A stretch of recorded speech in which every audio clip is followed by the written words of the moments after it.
Alright, so hello guys. Good afternoon from Bolivia. Okay, so hapon na pala dito. Kararating ko lang galing sa school ng aking anak. Hinatid ko siya. And nakaganito ako because it's a little bit cold ngayon. Biglang lumamig na naman ulit. Okay, akala ko the last week, 2 weeks ago, yun na yung tawag dito, last hirit. Pero malamig pa rin. Okay. Lumamig na naman ulit. And then tomorrow, malamig pa rin. And then Sunday, mas bababa yung temperatura. Well, anyway, kamusta na po kayong lahat? Sana kayo ay nasa mabuting kalagayan ngayon. Okay, anyway, bago na naman ang ating may pa-haircut tayo. Okay, nagpagupit ho ako ng buhok. Okay, so actually this was, last week lang last week ba? Mga 1 week ago na yata ito. Nagpagupit talaga ako 1 week ago, 2 weeks ago. Parang ganun. So, medyo mababa to. Parang ganito. Kababa. Tapos, ngayon naging ganito na siya. Okay, well, anyway, maraming nagsasabi na naka-receive ako ng message. Sabi, para daw ako, may uncle daw ako na parang si Julia Montes. Nako.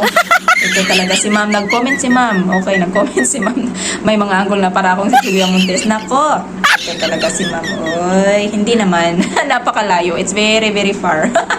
It's very, very far from Julia Montes. But anyway, maraming ang hindi naman marami, pero merong nagsasabi na meron daw akong medyo hawig ng kaunti. Okay, kaunti lang naman. Di natin, talaga, kasi napakalayo talaga. Yung ilong pa lang, wala na.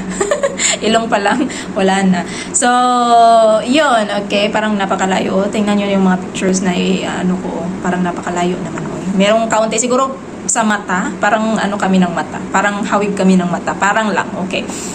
Okay, well, anyway, nagpagupit ho ako kasi the reason behind the hair is that may pinaghuhugutan ba o may pinagdadaanan, kasi usually lalo na ngayon sa TikTok na uuso yung I never knew I could hurt like this. Nakikiuso rin na nagpagupit ng buhok. So, may pinagdadaanan ba? Lahat naman tayo may pinagdadaanan sa buhay. Okay, so nagpagupit ako ng buhok. Unang-una kasi matagal ko na talagang gustong magpagupit ng buhok, pero pinipigilan ako ng aking josawa kasi ayaw niya na short hair. Okay, siguro hindi niya pa ako nakita ng short hair kasi dati doon sa Pilipinas, palagi akong short hair, or nung single pa ako, short hair talaga ako. Talaga yung buhok ko. Palaging ganito. Okay, hindi talaga bagay sa akin yung matataas na buhok. Ngayon lang, nung nagkaasawa ako, nagkaanak ako, saka na ako nagpapahaba ng buhok. Kasi, unang-una, wala akong pera dati, pang pagupit dati. At ako lang yung nagugupit sa aking buhok. To tell you honestly, nung ako'y nagkaasawa, nagkaanak, ako lang yung nagugupit sa aking buhok.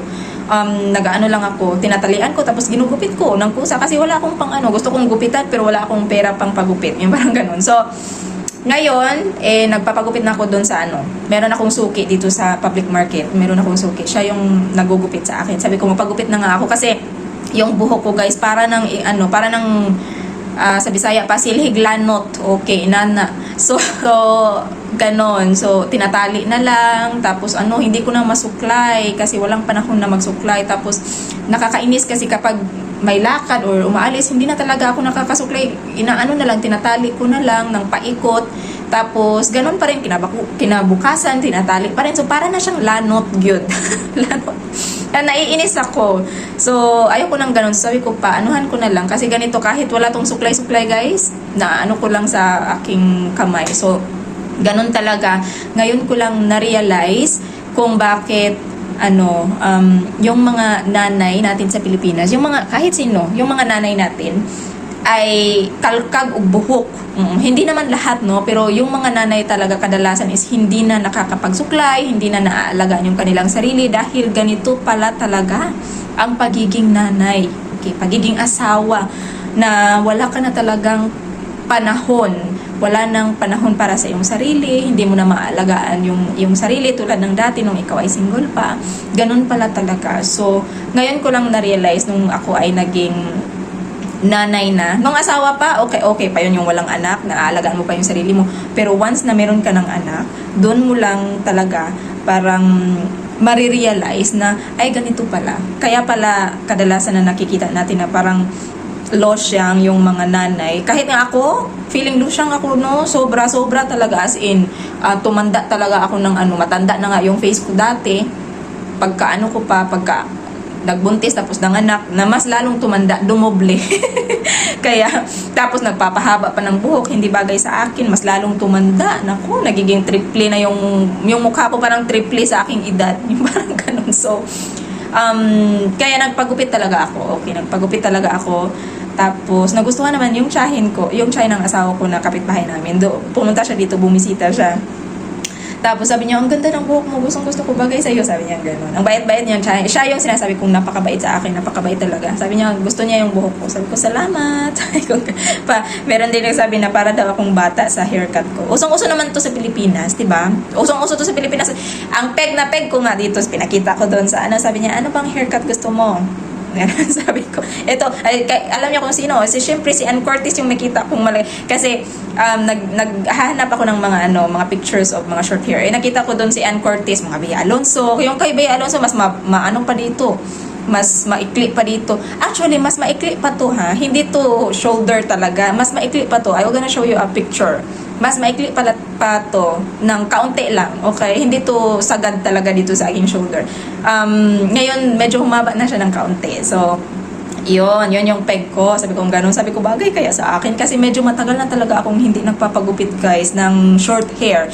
First time tong nagpa-short hair ako after 5 years. Okay? Kasi after nang ako ay nag-asawa, hindi ako nagpa-short hair. Kahit nung nagkaanak na ako, hindi. Ano pa rin, mataas pa rin siya. Ako yung nagugupit, mataas pa rin siya.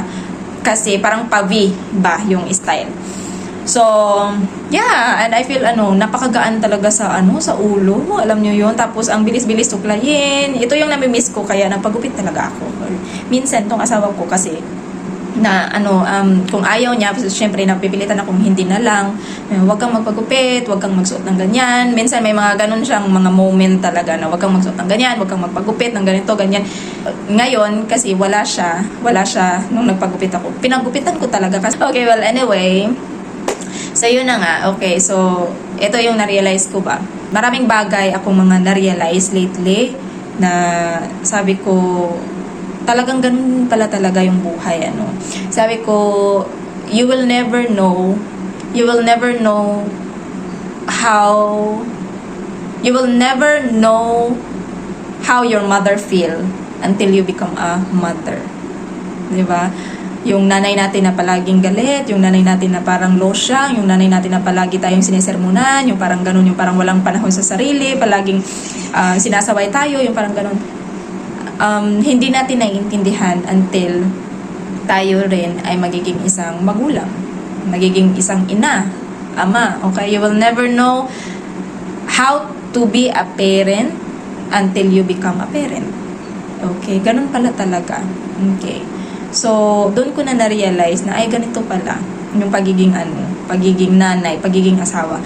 Ngayon ko lang na-realize kung bakit yung mga matatanda dati, yung mga may edad na, sabihin na natin, na sinasabi nila, nung tayo ay single pa, di ba, kadalasan sinasabi nila, enjoyin mo yan, enjoyin nyo yung buhay dalaga kayo, buhay single pa, enjoyin nyo yung pagta-travel, enjoyin nyo yung nagagawa yung lahat ng gusto mo, malaya kang gawin yung lahat ng gusto mo, kasi kapag nag-asawa ka na, iba na. Kapag nagkaanak ka, iba na talaga yung magiging buhay mo. And which is true. Totoo nga naman. Yun yung na-realize ko. Sabi ko, kaya pala ganun sila kahigpit sa atin kasi talagang mag-iiba na yung buhay mo kapag ikaw ay nag-asawa, kapag ikaw ay magkakaanak na. Okay? Kaya kayong mga single dyan, wag kayong magbuot. Okay? Ayun, pagbuot, guys. Enjoy your singleness. Singleness. Enjoyin nyo talaga. Ngayon ko lang talagang marami akong bagay na na-realize ngayon, guys. Ngayon na meron akong anak. Okay, yung pagiging asawa, meron din naman akong maraming na-realize, pero mas marami talaga yung naging nanay na ako. Iba talaga. Okay, tsaka as you age, nagmamature din yung pag-iisip mo. Although, hindi naman lahat nagmamature, pero as you aged, nag-iiba na yung perspective mo sa buhay, yung parang ganun, yung parang iba talaga, nag-iiba na talaga yung mga pananaw sa mga bagay-bagay, yung pag-iisip, yung parang ganun ba. So yun, as in talagang noong minsan kapag ako ay mag-isa dito, alam nyo, minsan kapag ako ay mag-isa dito, marami akong bagay na naiisip, marami akong bagay na nare-realize, marami akong bagay na nagme-meditate ako, guys. Okay, nagre-reflect ako, maraming bagay akong iniisip. And then isa sa mga bagay na na-realize ko na malayo na pala yung napagdaanan ko. And malayo na pala yung buhay ko sa buhay ko dati. Minsan naisip ko nga, 'di ba, ito yung parang pinangarap mo na buhay na gusto mo, andito na. Ano pa bang gusto mo? Yung parang gano'n. Minsan naisip ko yung mga gano'n. Actually, marami akong mga realizations ngayon sa buhay na talagang nag-iiba talaga yung kapag medyo tumatanda ka na. Patanda na.